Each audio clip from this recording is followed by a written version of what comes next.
Good morning, everybody, and welcome to Ask the Expert. This morning, Andrew and I are going to give you our top 10 tips for engaging the Bible. Now, the Bible is something that, well, we engage with as Christians, and so we just wanted to kind of dig into it a little bit, but we want to do it in a succinct manner. So let's get started. Andrew, the Bible. Yes. What's in it? Well, start my stopwatch. It depends which Bible you're talking about. Let's talk about this one. That particular This Bible. This is the New Oxford Annotated Version. This is what's known as an ecumenical study Bible, which means that church traditions, a variety of church traditions, could look at this compilation and find the sacred scriptures that they are used to seeing. So that includes Catholics, that includes Protestants, that includes Greek Orthodox. Everyone who, flies the banner of Christian is going to find the text that they want in there, even though people, who are Protestants, for instance, we're not used to seeing some of the texts that we might find in there, like the Apocrypha. Andrew, what's the Apocrypha? The Apocrypha is a category of texts that mostly comes from the historical period between, let's say, 300 or 400 BC to the time of Jesus. And so there's a lot of interesting historical, all Jewish texts, of course, that give more information about the Book of Daniel or the Maccabean Revolt and the philosophical reflections on the Maccabean Revolt, Tobit, Judith, really cool texts that we don't spend very much time with in the Protestant tradition. So where do we find that? Well, those are neatly sandwiched between the Hebrew Bible or the Old Testament. That's the Protestant term for what Jews would say is the Bible, but we call it the Hebrew Bible to distinguish. It's like sandwiched right in between it, so before the New Testament. So the New Testament in this book makes up a very small, slim portion of the entire book. Yes. Okay, so we have Matthew, Mark, Luke, and John. How many other books are in the New Testament? Well, there's 27 total. So you just mentioned 4. I think that brings us to 23. That's the New Testament. Well, that's the New Testament plus the glossary, the index, all the concluding essays, the maps, and things like that. So, and then we have, well, somewhere around here, that's where the Apocrypha goes, and then we've got the Hebrew Bible, which is just like this much of it. Yeah, which according to the Protestant breakdown of those books, that's going to be 39 books in the Hebrew Bible. If you look in an actual Bible in Hebrew, it's actually just going to be 24 books because they break them down differently. So the first thing, the first tip for engaging the Bible is know what you're reading. And so most of the Bibles that we have would have just the Hebrew Bible and the New Testament, but you might get the Apocrypha if you have an ecumenical Bible. Okay, so Andrew, we've got all of these different books of the Bible, so we're going to start reading them. Like, what's the first thing we should be thinking about? Well, the first thing I think is useful to think about is context. And context can apply to a lot of different things, but I would say that you always want to know the time period from which the text you're looking at came from. You'll want to know the language in which it was written, in terms of whether that's Hebrew or Greek. Some texts are written in Aramaic, but mostly you're dealing with Hebrew or Greek. And that also falls mostly Hebrew Bible and then Greek for the New Testament. You'll want to know things like genre, which is a literary classification for a group of texts that share similar attributes. And those knowing what those attributes are gives you insight into what the text might be. So, okay, let's pick a book. You already mentioned Daniel. Genre.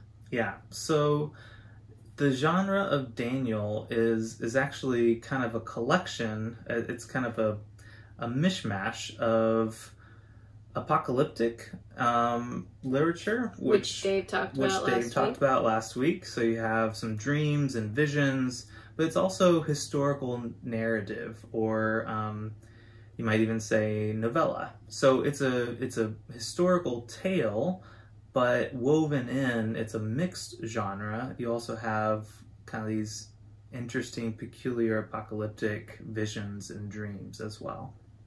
Okay, and so then we have like the Psalms, which are poetry, right? Mm-hmm. What about the Song of Songs? Yeah, and Psalms, which are poetry, but even though in the historical context of those is helpful because those were used in the temple worship services, and were also used in worship services for Christians as well. So Song of Songs, though? Song of Songs has a bit of a checkered history. It's a little bit spicy. It was not typically used in worship services unless it was interpreted allegorically to refer to the love relationship between God and Israel, or come Christian times, God and the church. And so then we also have prophetic literature and so on and so forth. So the second tip for engaging the Bible is make sure you know the context of what you're reading and the genre and a few other things like that, where it's coming from, what language it was written in. And so we're going to come back to tools for how you would know some of that. But next question, Andrew. So how did these books get put together? Like, why are we supposed to pay attention to these 39 books in the Hebrew Bible? And how many are in the New Testament? 27? Yeah. Okay, so how do they get put together? How do we know what's going on there? Whew. Well, the books from the Hebrew Bible were largely collected before Jesus was cruising around. You have these three major divisions. You have the Torah, you have the prophets, and you have the writings, which is kind of everything else. And those three categories, there's some debate, but those were probably operative already in the time of Jesus. And that collection was more or less firmed up in the first century of the Common Era. But the 27 documents, so we kind of inherited those within the Christian tradition. The scriptures of the church were first and foremost the scriptures of Israel. Jesus's Bible was the Old Testament, or the Hebrew Bible. And then we got all these Christian writings, so lots of letters of Paul, we have some Gospels, and one Apocalypse, or Revelation. And those were decided upon through usage in the churches. They kind of gained widespread acceptance because of that usage. There were several criteria that a council in the 4th century eventually applied to the text that they had and decided, well, these ones are okay, these ones are not okay. These ones are okay generally for reading and instruction, but shouldn't be within the canon, which is a Greek term meaning measurement, or it comes from a reed, but you use a reed like a yardstick or a ruler as a unit of measurement, and if a text measures up, then it gets to be in the canon. So essentially you had a council decide, you had communities using texts and then various statements on the authoritative lists, and eventually what came out of that whole messy historical process was an agreement that these 27 documents should be in the canon. But even then, like the reception of Revelation in the East, the Greek church wasn't a fan of it until like the 6th century. So, okay, so third tip for engaging the Bible is knowing how these scriptures were put together, and keeping in mind that there was some human reckoning with it. It's the Word of God, but we also know that there was a historical process that came together to make this book. Okay, so Andrew, we have a couple Bibles here. We already saw this one. You can tell Andrew likes this one. It's well used. This is the NRSV. This one is the NIV, the Thompson Bible. But there's also the NASB, the New American Standard Bible. There's the King James Version. The authorized version. Yes. So there's so many different kinds of Bibles. ESV, there's many acronyms for these things. But why do we have all of these? And which ones should we be using? Wow. Well, there are tons of different translations because language is constantly evolving, and even our knowledge about the original text continues to develop. How? Why? Well, there's a science called text criticism. It's kind of an art and a science combined, but you look at all the different manuscripts and you see where the variants are. And sometimes you get new manuscripts, you get new papyri, you get new evidence that suggests, well, maybe this should be and, or maybe this should not be and. You know, I mean, sometimes it's as minute as that. So archaeologists are finding new papyri, and so it really comes down to comparing the old one with the new one, if they're both the same book or from the same text. But the basic text of the Bible isn't going to change dramatically, and that's not the reason we have so many translations. We have so many translations because people are into the Bible, and there's no one central arbiter of, you know, authoritative translation. So you get lots of different people saying, hey, I know Greek and Hebrew, I'm going to translate this thing. Or lots of committees, or lots of churches commissioning different translations. And all the different translations are designed for a particular audience, and they have certain commitments or principles that guide the translation process. And so you have a lot of different options. So we mostly use, in our church, the NRSV. The New Revised Standard Version, yeah. Which, you know, it came after the Revised Standard Version. What is significant about that version? I'd say that the New Revised Standard Version, first off, is going to be most widely assigned in a university setting because it has a reputation for staying pretty close in terms of the accuracy, or, you know, it's not taking huge leaps and liberties with phrasing. It's aiming not at a one-to-one translation ratio, like one Greek word and then one English word. Translation doesn't really work like that. But what they do want to do is avoid kind of big, free-flowing, creative translations like you might find in Eugene Peterson's The Message, which is amazing and beautiful and wonderful for what it is. But they're also trying to avoid kind of archaic language that you find in the King James Version. So they're aiming at kind of a modern English that is as kind of accurate to the text as possible, but also that, you know, takes into account some of the big debates and makes a choice about those big debates. So whether you translate,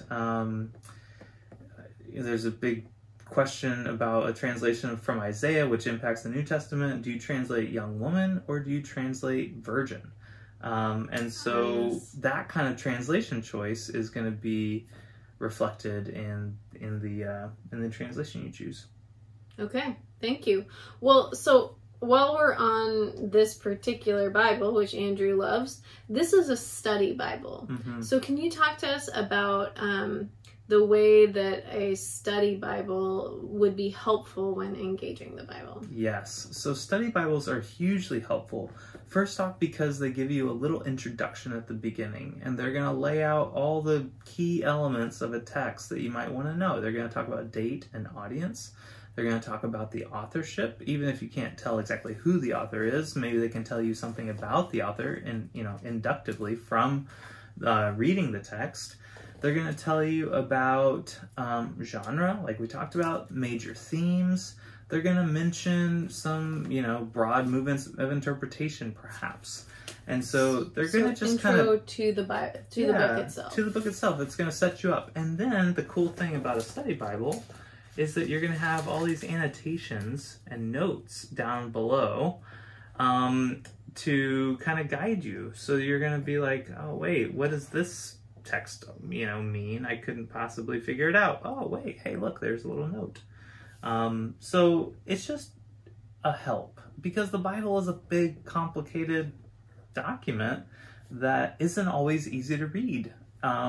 It's also can be incredibly simple, poetic, powerful, and beautiful. So like, I don't want to make it this strange thing that you need an expert to help you with all the time, but sometimes you want a little bit of help. So there's tools. So another tip is know what translation you're using. And then we also have this tip of maybe getting a study Bible so that as you're going through, you can get a little bit more of the context like we talked about before and some more of those clues. So Andrew, I want to pull up this beautiful book because in the class that you're teaching right now about Jesus and the Gospels, a lot of your college students, even those who are not religious, love this book. Yes. So please take it away. So this is the synopsis of the 4 Gospels. And a synopsis is the Soon word we get, it's for together. Then opsis is for the language of vision. So you're able to see different versions together at the same time. You're not going to be able to see this probably on the video.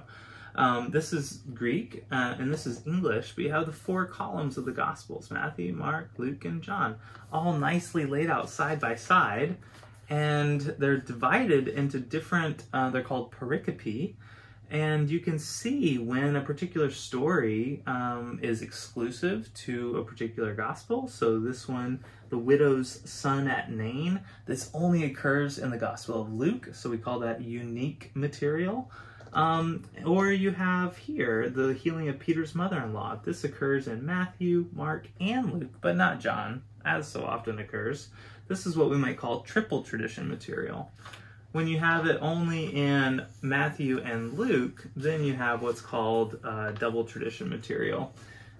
We won't get into the synoptic theories, but this allows you to see side by side how they borrowed from each other and maybe things they added or left out from certain stories of Jesus. And if you look at enough of these, you start to see patterns and themes, and you could say something about how the way Jesus is portrayed in Mark in particular as opposed to Luke, because they're pursuing different literary goals and they write in different ways. So this allows you to look at those things. So another tip, using tools, and this one, synopsis of the Gospels, being that we're Christian and we love the Gospels because we love to hear about the stories of Jesus. This is a pretty fun book. So if you would like to get your hands on one, he can help you. That's true. So I was thinking about tools for Lutherans, and I was thinking about how we read the Bible every Sunday. Yeah. Normally we have, we have a first reading, which is usually from the Hebrew Bible, but sometimes in certain parts of the lectionary cycle, it's from Acts. We have a second reading, which is usually from the New Testament. We have a Psalm, and we have a Gospel. So where do those come from? Those come from what's called the lectionary. And the lectionary is this 3-year set of readings where they take a gospel passage and then they match up a Old Testament and a New Testament passage and a psalm that kind of all have some kind of similar theme. So this happens all over the world. Like, people are reading some of the same texts because we use this thing called the lectionary, which right now is called the Revised Common Lectionary. But how do I know that? Where do I find this? Well, first of all, you could just Google it. Vanderbilt has a really excellent listing of the 3 cycles of the lectionary, year A, year B, and year C. You could also go on something called Working Preacher, which has really interesting commentary on the text for the week. So it's something that we'll often use for preparation. But you know, it's also the ELW has all kinds of things in it that we don't often look at. It has hymns. We know that, and it has liturgies, like, although we don't always do them out of here anymore because we often will like print them.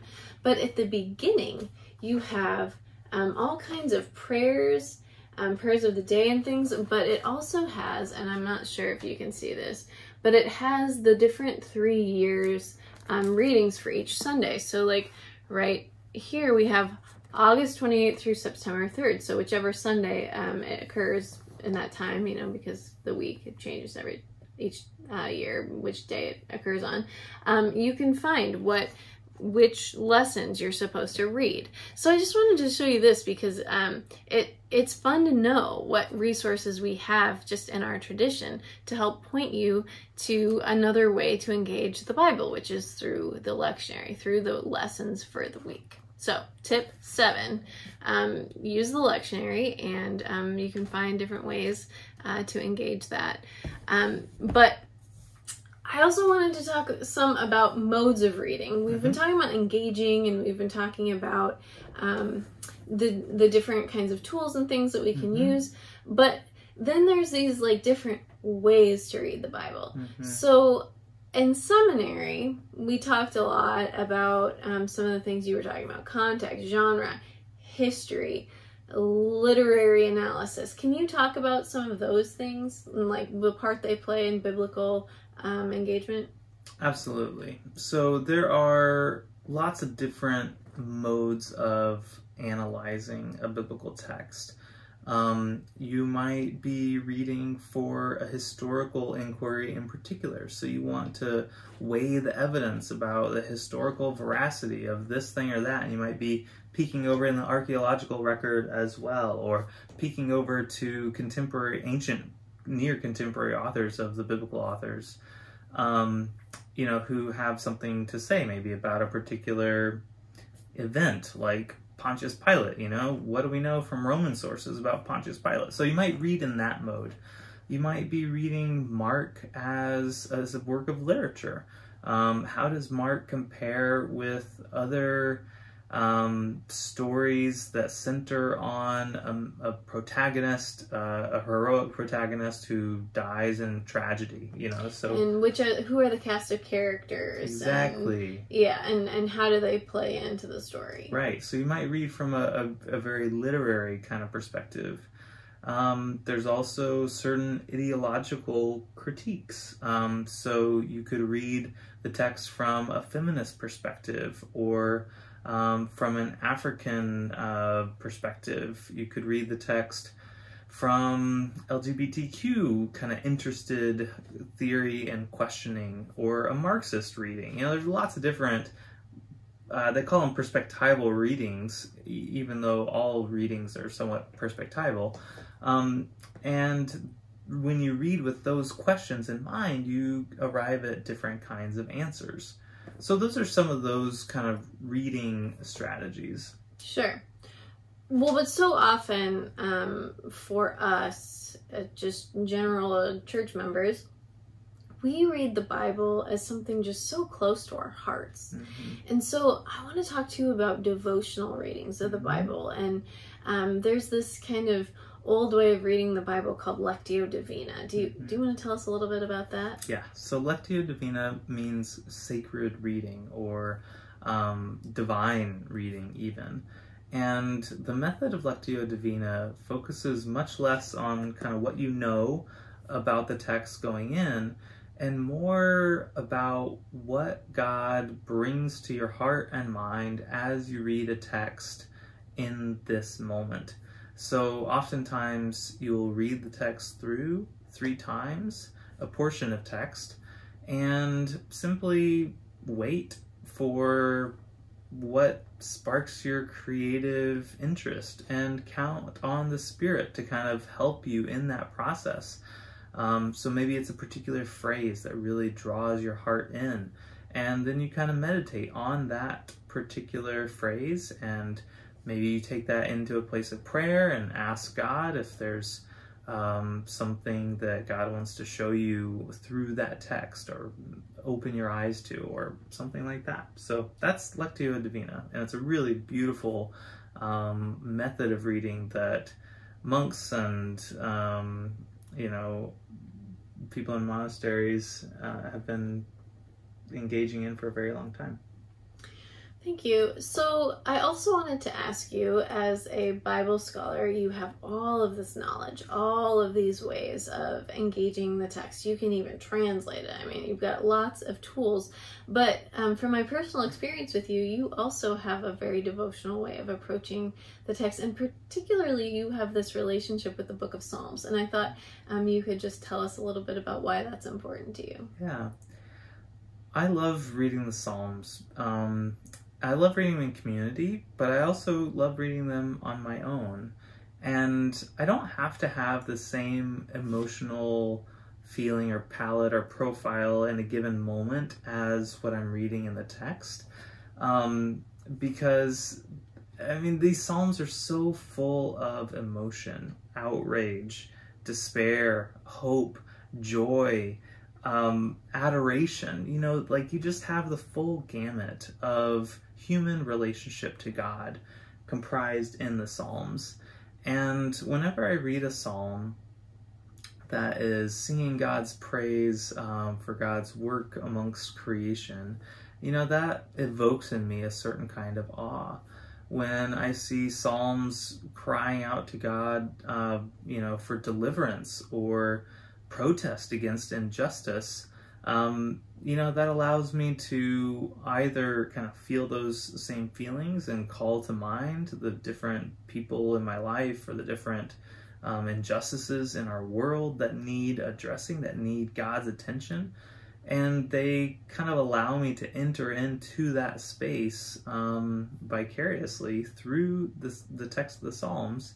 Not only, you know, to those emotions, but they connect me to a larger history of readers and a larger community in the present moment. You know, millions of people are reading the Psalms all the time, and billions of people have read the Psalms over the last, you know, 3,000 years. And so it just connects me to the traditions of the people of God and to current events in a way that is really profound. Thank you. So to summarize what we have, when you're reading the Bible, first tip, know what you're reading. Hebrew Bible, Apocrypha, New Testament. Number two, make sure you think about the context and the genre, kind of figuring out what it is that you're reading. Number three, think about what languages these were written in, and you know, think about how the Bible was compiled and how that might have an impact then on what you're reading. So then we have text and tools. So fourth tip, look at which translation you're using and maybe even Google it. Like, why was this translation put together and who put it together? Because that will give you an interesting kind of take on how they've translated it. 5, maybe use a study Bible so that you can take what some scholars have been studying and you get kind of synopsises of it, and it might help you read and understand the books in a new way. Number 6, consider getting a synopsis of the 4 Gospels, or just like borrowing it from Andrew, or, you know, asking him about it, because that's a really interesting way to read the stories of Jesus. 7, know where you can find the lectionary, this 3-year thing that we have put together that tells us what we're going to read every Sunday. And so 8, think about the mode of reading. So historical analysis, literary analysis, feminist critique, all of this. Like, think about the different ways that you can engage the Bible and learn about how other people are engaging it. So 9, consider meditative practices like Lectio Divina, reading a text 3 times and letting the Spirit speak to you. And 10, figure out what it is about the Bible that, like, what your relationship is with it. For Andrew, he just has this very close connection with the Psalms. I just love reading the Gospels. I just love reading about Jesus, right? So we have kind of these different ways, like these different parts of the Bible that are special to us. And so, you know, try to figure out what that is for you, just for fun. And now I have a bonus one for you. We've gone through 1 through 10, and this is the bonus. read the Bible. The best way to engage the Bible is to read it. And I think so often, we have the Bibles on our shelves, we, hear it at church, but we forget. We forget that it's also can be part of our life of faith outside of church, outside of Bible study even. Or if we want a Bible study and we don't have it, we can get together with other Christians and say, hey, let's read this together, other people in our church. So that's my best bonus tip, read the Bible. So Andrew, thank you for being with us and for sharing your biblical knowledge with us. I'm sorry I wasn't always concise. Succinctness. It's You not do what you necessarily what a preacher and a Bible scholar are good at, but we thank you for hanging in there with us. And if you have any questions, we'd be happy to talk about the Bible with you. Hope you have a good day. Bye.